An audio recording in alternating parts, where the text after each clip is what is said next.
प्रकट होकर उन्हें रोकते हैं और धर्म का मार्ग दिखाते हैं। वे कहते हैं कि अधर्म करने वाले को उसका फल मिलेगा, लेकिन धर्म का पालन करने वाले को सही राह पर चलना चाहिए। इंद्रदेव मान जाते हैं और कयाधु को एक ऐसे आश्रम में ले जाया जाता है जहां वो केवल हरि के नाम का जाप करती रहती है। एक ओर जहां हिरण्यकश्यप ब्रह्मा जी को प्रसन्न करने के लिए घोर तपस्या करता है, वहीं दूसरी ओर कयाधु भगवान विष्णु के प्रेम में लीन होकर उनका निरंतर जाप करती रहती हैं। समय बीतता जाता है।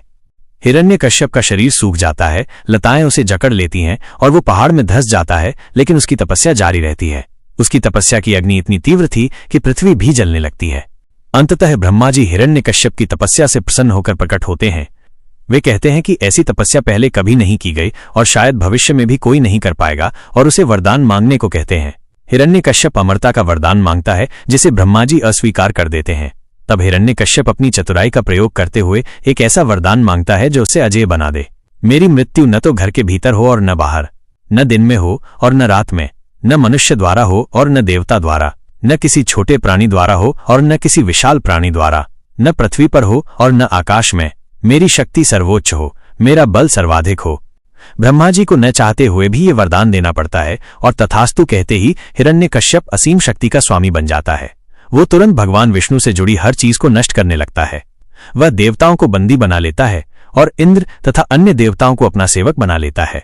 वो साधु संतों की प्रार्थनाओं में बाधा डालना शुरू कर देता है। धीरे धीरे समय आगे बढ़ता है और कयाधु एक पुत्र को जन्म देती हैं, जिसका नाम प्रहलाद होता है। गर्भ में रहते हुए ही मां की भक्ति के कारण प्रहलाद भगवान विष्णु का परम भक्त बनता है। भगवान विष्णु ही उसके लिए सब कुछ थे। एक बार जब हिरण्यकश्यप अपनी सभा में बैठा होता है तो वो अपने पुत्र को बुलाता है और उसके शिक्षकों से उसकी शिक्षा के बारे में पूछता है। वो प्रहलाद की परीक्षा लेते हुए पूछता है कि एक राजा को कैसा होना चाहिए। भक्त प्रहलाद उत्तर देता है कि एक राजा को दुर्बलों की रक्षा करनी चाहिए, उनके दुखों को दूर करना चाहिए, लोगों को प्रसन्न रखना चाहिए और भगवान की आराधना में लीन रहना चाहिए। ये सुनकर हिरण्यकश्यप क्रोधित हो जाता है और कहता है कि उसके बेटे को विष्णु के किसी एजेंट ने बहका दिया है। वो शिक्षकों को आदेश देता है कि उस व्यक्ति को ढूंढकर मार डालें, लेकिन वे उसे ढूंढ नहीं पाते। इस बीच कक्षा में अन्य बच्चे प्रहलाद का मजाक उड़ाते हैं, क्योंकि वो एक राजकुमार होकर भगवान की भक्ति करता है। प्रहलाद जवाब देता है कि उसे राज्य संभालने की कोई इच्छा नहीं, उसे तो बस भगवान की आराधना करनी है, क्योंकि उसे हर जगह सिर्फ भगवान विष्णु ही दिखाई देते हैं। एक घटना में एक शरारती बच्चा एक कांटेदार चूहे पर पैर रख देता है। चूहा क्रोधित होकर एक अन्य बच्चे पर हमला करता है, लेकिन प्रहलाद बीच में आकर उसे बचाता है। उसकी इस शक्ति को देखकर सभी असुर बच्चे समझते हैं कि प्रहलाद दुर्बल नहीं है और उसमें अद्भुत शक्ति है। वे ये भी समझ जाते हैं कि वो एक राज्य का सफल शासक बनने की क्षमता रखता है।